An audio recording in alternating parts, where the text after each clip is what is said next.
Alors, compétences exigibles du chapitre 4 sur la fabrication des médicaments.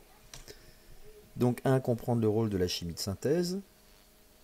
Donc à travers cette compétence, bien revoir notamment l'ETP sur la fabrication de l'aspirine, que sont des réactifs, des produits, le rôle d'un catalyseur, qu'est-ce qu'un montage à reflux. Savoir qu'une solution peut contenir des molécules ou des ions, on parlera donc de solutions soit moléculaires, soit ioniques. La plupart du temps, on a également des solutions qui contiennent des molécules et des ions. C'est ce qu'on a fait notamment dans le TP sur la poudre magique. Savoir qu'une concentration massique, notamment d'une solution, s'exprime en grammes litre-1, ce qui correspond à des grammes par litre. On parlera donc de concentration massique d'un soluté dans une solution.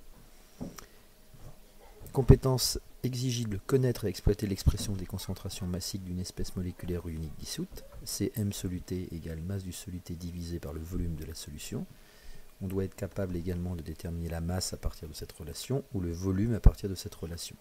C'est de la méthode qu'on a déjà vue dans les chapitres précédents.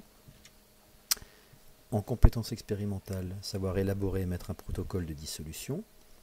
Référez-vous pour cela à la capsule vidéo traitant de la dissolution. Et vous pourrez être évalué en TP notamment là-dessus. Et enfin, savoir utiliser un dispositif de filtration et un appareil de chauffage dans des conditions d'utilisation. On l'a effectué notamment dans le TP sur la fabrication de l'aspirine. Voilà, donc vous avez l'essentiel de ce qu'il faut maîtriser sur ce chapitre 4. Voilà, tout est. Le reste est à vous. Tout est entre vos mains pour une bonne réussite du devoir. Bon courage.